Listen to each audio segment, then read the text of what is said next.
Guys, social মিডিয়াতে রাতারাতি ঝড় তুলেছে একটি পুরনো গান, যেটা নিয়ে তোলপাড় করছে গোটা নেট দুনিয়া। মিউজিক জগতের বিখ্যাত চ্যানেল টি সিরিজে পর্যন্ত সেই ভিডিওটি আপলোড করা হয়েছে। গানটি 90 দশকের 1997 সালে গানটি সোনু নিগমের কণ্ঠ থেকে প্রকাশ পেয়েছিল। সেই গানটি প্রায় 28 বছর পর আবারও ট্রেন্ডিং এসেছে। যে কারণে এই ভিডিওটি এত রাতারাতি আবার ট্রেন্ডিং এ এলো, তার বিশেষত্বটা কি সেই নিয়ে আজকে আমাদের সম্পূর্ণ আলোচনা।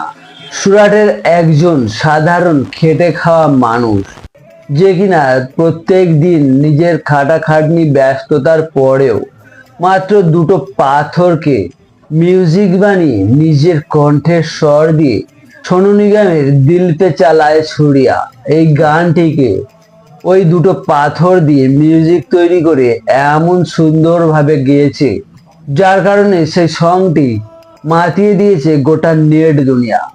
একজন সাধারণ মানুষ, যে কিনা রেগুলারলি নিজের কাজকর্মের ফাঁকে মন খারাপ থাকলে বা যে কোনো সময় দুটো পাথর হাতে কন্টিনিউ রাখতো, আর সেই পাথর দিয়ে মিউজিক তৈরি করে সোনু নিগমের দিল পে চালায়ে ছুরিয়া এই গানটি গেয়ে পুরো নেট দুনিয়ায় সাড়া ফেলেছে।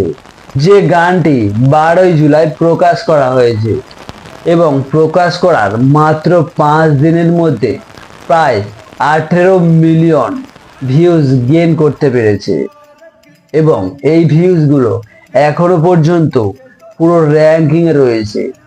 ভিডিওটি একেবারে ইউটিউবের প্রথম স্থানাধিকার নিয়েছে।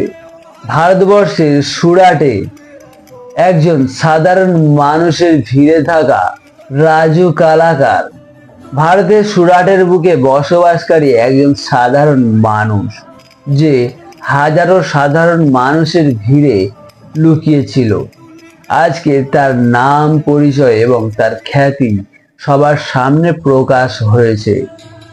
তবে এই ভাইরাল হওয়ার ব্যাপারটা আজকে নতুন নয়, এর আগেও এই গান গেয়ে ফেমাস হয়েছেন অনেকেই, যেমন ওয়েস্ট বেঙ্গলের রানু মণ্ডল। শুধু রানু মণ্ডলই নয়, বাদাম গান গেয়ে ফেমাস হয়েছিলেন ভুবন বাদ্যকর। সোশ্যাল মিডিয়াতে অনেকেই ভাইরাল, কিন্তু প্রত্যেকের অস্তিত্ব মুছে গেছে এই সোশ্যাল মিডিয়া জুড়ে।